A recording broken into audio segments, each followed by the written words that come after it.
Barcelona versus Valencia का game, और भाई बार्सिलोना जीतती है 7-1 से। डेफिनेटली आप लोगों ने भाई आउटकम कहीं ना कहीं आप लोगों को पता ही रहा होगा कि भाई बार्सिलोना जीतेगी इस गेम को, मगर भाई किसी ने नहीं सोचा होगा कि इतना डोमिनेटिंग वे में जीतेगी, एंड दैट टू दिसंबर 3 के बाद भाई बार्सिलोना की ये ला लीगा में पहली विक्ट्री है। ओके, तो भाई काफी लंबा स्ट्रेच रहा है इस विक्ट्री के लिए, और हम लोग जिस तरीके से हम लोग पर्सनली भाई बार्सिलोना स्ट्रगल करती आ रही ना भाई रेलिगेशन जोन के जो आसपास की टीमें रहती हैं उनके साथ, भाई फाइनली बार्सिलोना ने भाई दिखाया कि भाई रेलिगेशन जोन को भी हम लोग जो टीम्स उसके अंदर है उनको भी हरा सकते हैं। सिर्फ बड़ी बड़ी जो टॉप लेवल की टीमें हैं उनको नहीं छोड़ के हम लोग इनको भी हरा सकते हैं डेफिनेटली। इस गेम ने भाई कई सारे प्लेयर्स को भाई कॉन्फिडेंस दिया होगा, उनमें से आप फर्मीन लोपेस को देख सकते हैं भाई। फर्मीन लोपेस भाई, जो कि मुझे लग रहा था पर्सनली कि भाई उसका स्लंप आ रहा है, कॉन्फिडेंस लूज कर रहा है बंदा। I think this will be a huge booster भाई, कि कॉन्फिडेंस बूस्टर होने जा रहा है भाई उसके लिए। 4 गोल का GA है उसका, गोल एंड असिस्ट का, जिसमें से 2 गोल 2 असिस्ट। और अगर आप वैसे अगर गेम देख रहे हैं तो डेफिनेटली आप देखेंगे कि जो बाकी कई सारे गोल्स हुए हैं, आई थिंक 2 और गोल हुए हैं, उसमें की पासेस भाई फर्मीन लोपेस के रहे हैं। बंदा was super crazy man, super crazy भाई। अगर आप देखो तो इतना स्ट्रेट खेल रहा था बंदा, इतना डायरेक्ट फुटबॉल खेल रहा था कल के गेम में। तो भाई मैं तो बोल रहा हूँ भाई, आधे से ज्यादा इस समय पे जो मैनेजर्स होंगे भाई, प्रीमियर लीग की बात कर लीजिए आप भाई, बात कर लीजिए इटली की, बात कर लीजिए बायर्न की, या फिर बुंडेसलीगा की बात कर लीजिए, डेफिनेटली भाई वो सब मना रहे होंगे कि भाई इस तरीके का बंदा हमारी टीम में होना चाहिए। बिकॉज भाई अगर आप देखें उसके पाँव में बॉल आ रही है, सबसे पहले बंदा करना क्या चाह रहा है कि भाई जो भी बंदा रन बना रहा है मैं उसको बॉल डाल देता हूँ। डजेंट मैटर भाई कि हम लोग बॉल लूज करेंगे नहीं करेंगे, बिकॉज उसको भी कहीं ना कहीं पता था कि भाई वेलेंसिया जिस तरीके की फुटबॉल खेल रही है, डेफिनेटली वो उनका अटैक उतना सक्सेसफुल होने के चांसेस नहीं है।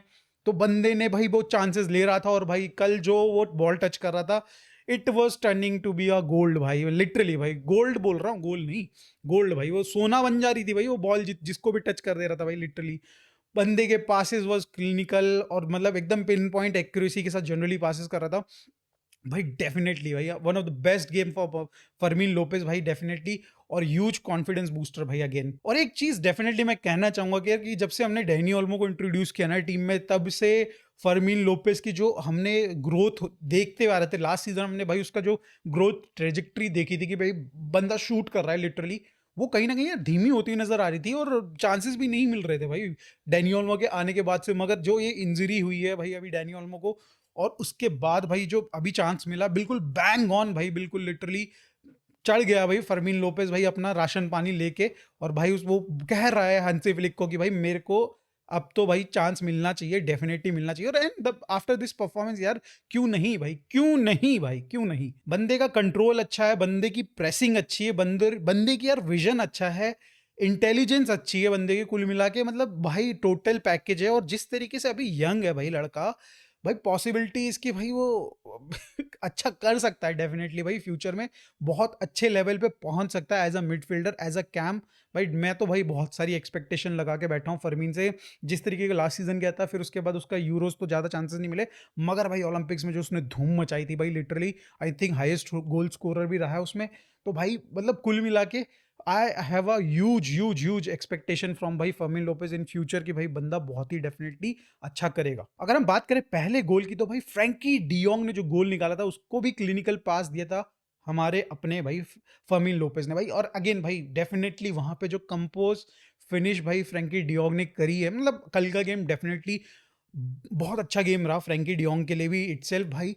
क्योंकि कल के गेम में भाई वो कंपोजर दिख रहा था, वो एकदम शांति मतलब काम दिख रहे थे भाई फ्रैंकी डियोंग। और कल के गेम में उतना प्रेशर नहीं था, तो डेफिनेटली फ्रैंकी डियोंग भाई, जो पुराना फ्रैंकी डियोंग दिखा कल के गेम में, जो कि एक टीम को कामनेस देता है। जब हमारी टीम भाई बिल्कुल लंका लगाने के तैयार हो रखी थी, वहां पे एक प्लेयर दिख रहा था कि भाई बंदा बिल्कुल स्विफ्टली मोमेंट्स के साथ चल रहा है। तो मेरे को मतलब डेफिनेटली भाई फ्रैंकी डियोंग का गेम बहुत ही अच्छा लगा।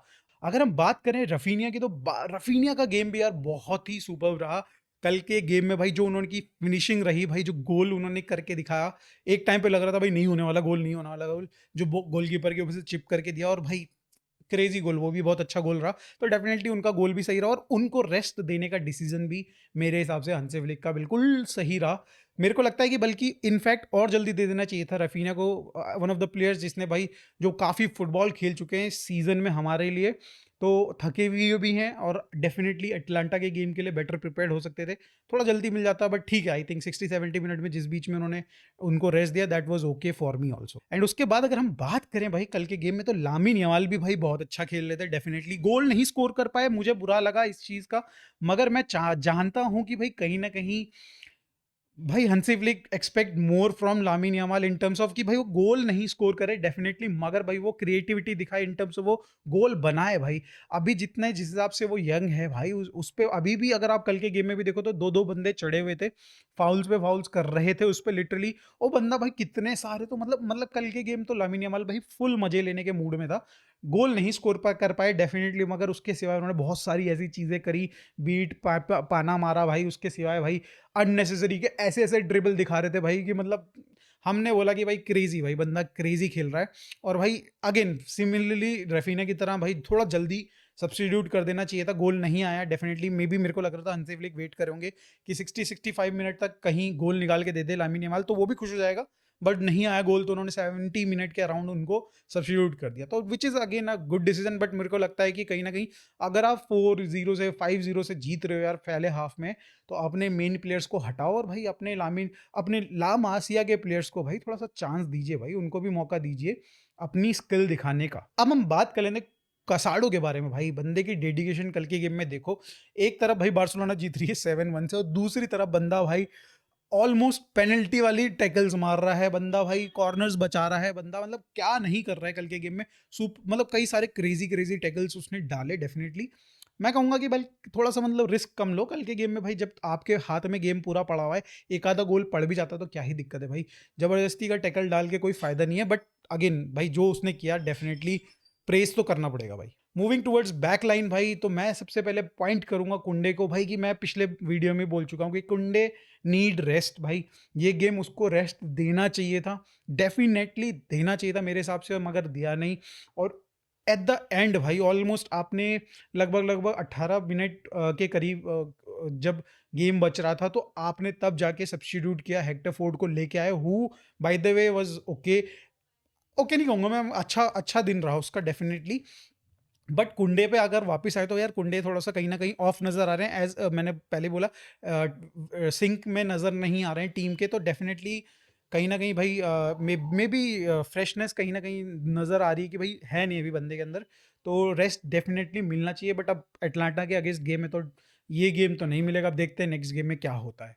एलेवेस के मे बी एलेवेस के अगेंस्ट मिल जाए उनको रेस्ट। वहीं अगर एरिक ग्रासिया के बारे में बात करें दोस्तों, तो भाई एरिक ग्रासिया ने भाई मुझे लगता है काफ़ी अच्छा किया कल के गेम में। आप अगर भाई लाइमलाइट में नहीं आ रहे हो, तो लाइमलाइट में जनरली दो चीज़ों की वजह से आ सकती है, या तो जो शेज़नी ने किया है, तो जो फरमीन ने किया भाई। तो एरिक ग्रासिया अगर लाइमलाइट में नहीं आते, तो दैट मीन्स उन्होंने ओके ओके किया, ठीक ही रहा मेरे हिसाब से उनका दिन।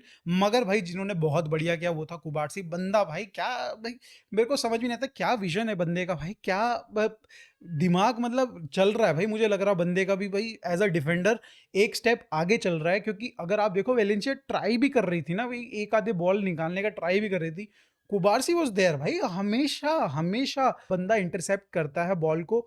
और मतलब कैसे, मतलब मुझे समझ में नहीं आ रहा भाई कि कैसे कर लेता हर बार ये, मगर भाई डेफिनेटली कर रहा है। अगर वहीं बात करें बाल्डे की, बाल्डे अगेन यार बंदा यार भाई अपने ही जोन में चल रहा है भाई लिटरली इस समय तो। भाई जिस तरीके से फुटबॉल खेल रहा है जॉर्डी अल्बा वाली वाइब आ रही थोड़ी थोड़ी, जॉर्डी अल्बा और मार्सेलो को मिक्स कर लिया जाए तो उस तरीके की कुछ वाइब आ रही है, because he has good control, good pace भाई। और भाई जिस तरीके से इन्वर्ट करके अंदर की तरफ आता ना भाई, क्रेजी भाई। तो कल के गेम में भाई अगेन एक आई थिंक असिस्ट भी मिली है बंदे को, मतलब कुल मिला के कल के गेम में यार दर्जनों भाई असिस्ट्स बटी हैं लोगों को, और दर्जनों भाई गोल आए हैं, तो उसमें भाई क्रेजी रहा है कल के गेम तो बार्सिलोना का। और इन दी एंड अगर बात करी जाए तो भाई लेवेंडोस्की का सब्स्टिट्यूशन क्या आपके हिसाब से सही था कि नहीं था, वो आप कमेंट में बताइएगा। मगर मुझे लगता है कि भाई डेफिनेटली मुझे लगता है कि लेवेंडोस्की की जगह पे कोई और आ सकता था। कल का game was not that important कि भाई लेवेंडोस्की को खिलाया जाए, पिचिची रेस से वो मेरे हिसाब से बाहर हो चुके हैं, उनसे 2 गोल पीछे हैं, एम्बापे से 2 गोल, एम्बापे उनसे 2 गोल पीछे हैं डेफिनेटली। मगर भाई मुझे लगता है Mbappe will catch him, and भाई उसके बाद ओवरटेक करके इजीली भाई 4-5 गेम में निकल जाएगा। जिस तरीके से फॉर्म चल रहा है लेवेंडोस्की का, आई डोंट नो भाई वो कर पाएंगे नहीं कर पाएंगे, पिचिची रेस में बने रहेंगे कि नहीं बने रहेंगे, मगर भाई डेफिनेटली जिस तरीके से वो फॉर्म में चल रहे थे, जो उनका थोड़ा सा लो चल रहा था, टचेस भाई बहुत ही ज़्यादा हैवी कर ले रहे थे, जो फर्स्ट टच होता है वो बहुत हैवी चल रहा था, वो उसके उसके बाद उनको थोड़ा कॉन्फिडेंस देने के लिए मे बी लाया गया हो, और उन्होंने गोल भी स्कोर किया, विच इज गुड अगेन। ये तो रहे पॉजिटिव, और डेफिनेटली इस गेम में भाई आई थिंक 99% चीजें तो पॉजिटिव ही थी, मगर भाई 1%, एक वो जो दाल में काला जो होता है ना, डेफिनेटली होता है ना भाई, वो भी था। एंड एक नहीं था, मतलब कहूंगा मैं दो थे, सेजनी एंड फरहान भाई। ये दोनों बंदे भाई, फरहान की अगर पहले बात करी जाए तो भाई पांच, लगभग लगभग 5 चांसेस बने थे उसके पास, जिनमें से भाई वो इजीली भाई 3 तो कर ही सकते थे गोल। जितने ज्यादा चांसेस भाई फरहान को मिले, आई थिंक अगर भाई वो रफीना को मिलते या फिर मे बी लेवेंडोस्की को मिलते, आई डोंट नो भाई, लेवेंडोस्की के लिए मैं श्योर नहीं हूँ, मगर मिलते तो मे बी मेरे को लग रहा है कि वो कन्वर्ट हो जाते, एटलीस्ट 3 तो चांसेस कन्वर्ट हो जाते, तो मे बी हम लोग 9-1 या फिर 10-1 के स्कोर लाइन पे होते। मगर भाई फरहान कर क्या रहा है भाई, कर क्या रहा है, मतलब इजी इजी जो शॉट्स हैं, जो इजी इजी गोल कन्वर्ट किए जा सकते हैं, उनको नहीं कन्वर्ट कर पा रहा भाई ये बंदा भाई। और थोड़ा बड़ा जो टेढ़े मेढ़े बॉल आते हैं ना भाई, वो उनको कर लेता है। मेरे को समझ में नहीं आता बंदा है क्या। और मैं इसीलिए, मैं मतलब जब भी डिस्कशन करता हूँ मैं अपने सब्सक्राइबर्स के साथ या फिर अपने जो फैमिली फ्रेंड्स हैं उनके साथ डिस्कशन करता हूँ, तो मैं ये बोलता हूँ कि भाई Farhan as a substitute is good, तो आप उसको सिर्फ सब्स्टिट्यूट ही बनाओ साले को, उसको रखो ही मत भाई प्लेइंग 11 में, मतलब प्लेइंग 11 में रखो, स्टार्टिंग में मत रखो, बेंच पे रखो, और एज अ बेंच ही यूज करो, ताकि उसको उसका रोल पता हो, अनटिल अनलेस भाई आप श्योर हो जाओ कि भाई बंदा फिनिशिंग में अच्छा हो गया है, फर्स्ट टच उसका अच्छा हो गया है, ओनली देन उसको भाई प्लेइंग 11, स्टार्टिंग 11 का पार्ट बनाओ। नहीं तो भाई बेंच पे रखो भाई। डेफिनेटली मुझे लगता नहीं कि भाई वो बंदा स्टार्ट करने लायक बंदा एट द मोमेंट है, क्योंकि जिस तरीके से फुटबॉल वो खेल रहा है ना, 17-17 साल के, 18-18 साल के लड़के उससे अच्छा खेल रहे हैं। पाब्लो टोरे, कल फर्मीन लोपेस का टच देखे थे आपने भाई, बंदे का कंट्रोल देखा था भाई, वो उससे कुछ सीखना चाहिए भाई फरान टोरेस को भाई, सीरियसली भाई। वहीं अगर हम बात करें शेजनी की, तो भाई मैं पहले से वीडियोस में कहते आ रहा हूँ कि कहीं ना कहीं उसके स्ट्रेंथ और वीकनेसेस दोनों हैं, बट कहीं ना कहीं ये भी है कि भाई उसकी वीकनेस जो है वो ज़्यादा प्रॉब्लमैटिक है, ज़्यादा डेंजरस है बार्सिलोना के लिए।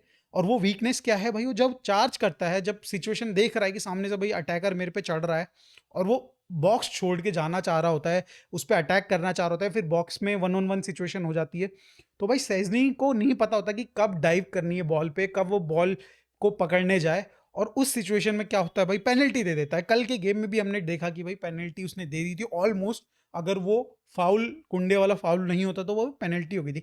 एंड एनी बिग गेम में भाई, अगर आप बड़े गेम में, यूसीएल के नॉकआउट गेम में, आप कोपा डेल रे के नॉकआउट गेम में ये हरकत करते हो, तो भाई सिचुएशन भाई ऊपर नीचे हो सकती है। हमने देखा है भाई, पीएसजी वाली गेम में हमने देखा था, जब हमको क्वार्टर फाइनल में जो हम खेल रहे थे, और एक रेड कार्ड ने क्या कहानी कर दी थी। तो भाई सेजनी को डेफिनेटली इस चीज पे काम करना चाहिए, और जिस तरीके से भाई उसका एज हो चुकी है, वो रिटायरमेंट से जस्ट उठ के आया है भाई, मैं एक्सपेक्ट नहीं करता हूं उससे कि भाई उसका रिएक्शन टाइम बहुत ही जबरदस्त होगा। बट बाय द वे, जो मैं उसकी नेगेटिव में डेफिनेटली जो उसकी वीकनेसेस मैंने गिनाई, तो उसकी स्ट्रेंथ भाई स्टॉपिंग है। मेरे को डेफिनेटली लगता है कि भाई इनियाकी पेनिया से बेटर स्टॉपिंग है बंदे की। बट अगर आप वो बात करें कि वो खड़े खड़े अगर करनी हो, तो समझ रहे हो ना मेरी वो बात, कि अगर वो खड़े खड़े पेनल्टी सेव करना का ट्राई करना है, तो मे बी वो अच्छा होगा बंदा।